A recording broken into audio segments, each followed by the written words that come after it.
In a top story this evening, protesters have barricaded the streets outside the Enlightened Christian Gathering Church of Pastor Shepherd Bushiri in Pretoria, and they are stopping congregants from entering the church. Well, the protesters are demanding that Bushiri leave South Africa and return to his home country. Bushiri and church officials are facing a case of defeating the ends of justice and of interfering with police work for removing the bodies of 3 women from the church after they had died, apparently following a stampede last Friday.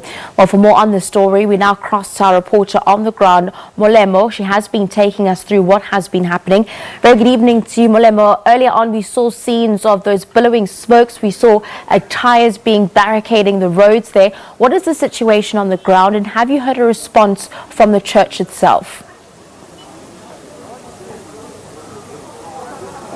Good evening, Shante. What is happening right now is that the fire has been extinguished, and but the road is still closed for traffic. That's for cars coming from the direction of the city, as well as those that are coming from Atteridgeville and Pretoria West. But there is still some few police officials here and metro officers who are keeping a watchful eye.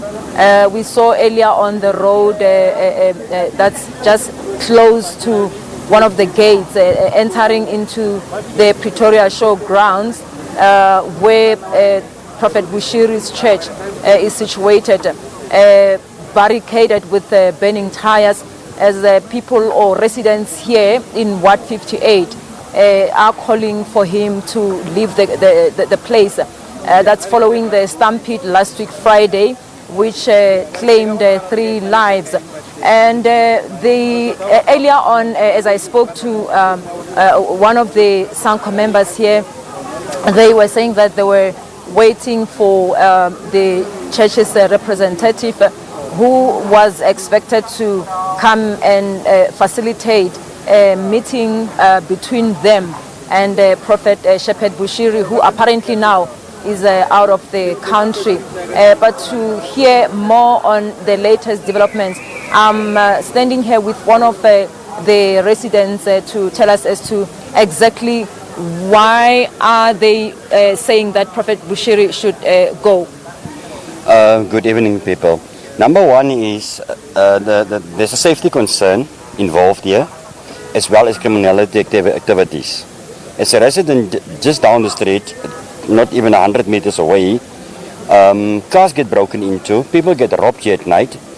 Just behind me, as you can see, there's people sleeping there 24/7 outside the gates, without water, without bathroom facilities. The other thing is, whenever there's a church or a gathering here, cars are parked on the pavements. There's no way to walk. You have to walk on the roadside of the road, on the traffic side of the road, number one. Number two, you don't ever see a metro or police official visible, but controlling the traffic and everything. There's no police patrols, no metro patrols, nothing at all. And I can tell you, I've walked here many times past here at night to the garage where I bought my cigarettes, and people get robbed here. And I believe people get raped here. And the other thing is, they even tried to rob me one night while I was on the way to the garage. So if they can take a chance on me, what about these vulnerable women and children out here? The other thing is, following the stampede, we are still waiting to know who is being arrested for that, because bodies was removed from the scene without subs available or on the scene, without a paramedic or a doctor who's got a permission or the authority to declare a person dead. And I wish you can come here on one of these days that there is church services, and you will see the chaos in the street. It's chaotic. You can't even allow your kids to go to the nearest shop as you normally do, because you are too scared, because they had to walk in the middle of the road to pass all these vehicles and stuff.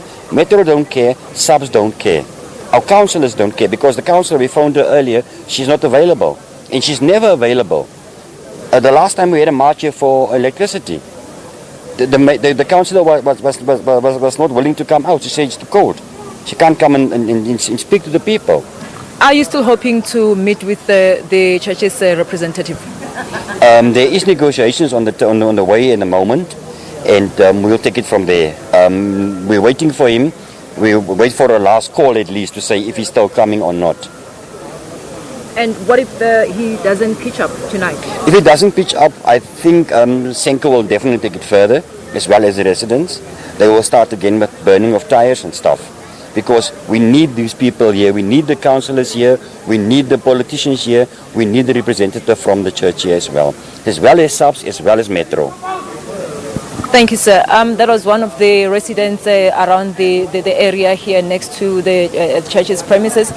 We've just had that the fourth person, the fourth body actually has been confirmed or identified at one of the mortuaries in Salisville, in Attridgeville, but that is yet to be confirmed.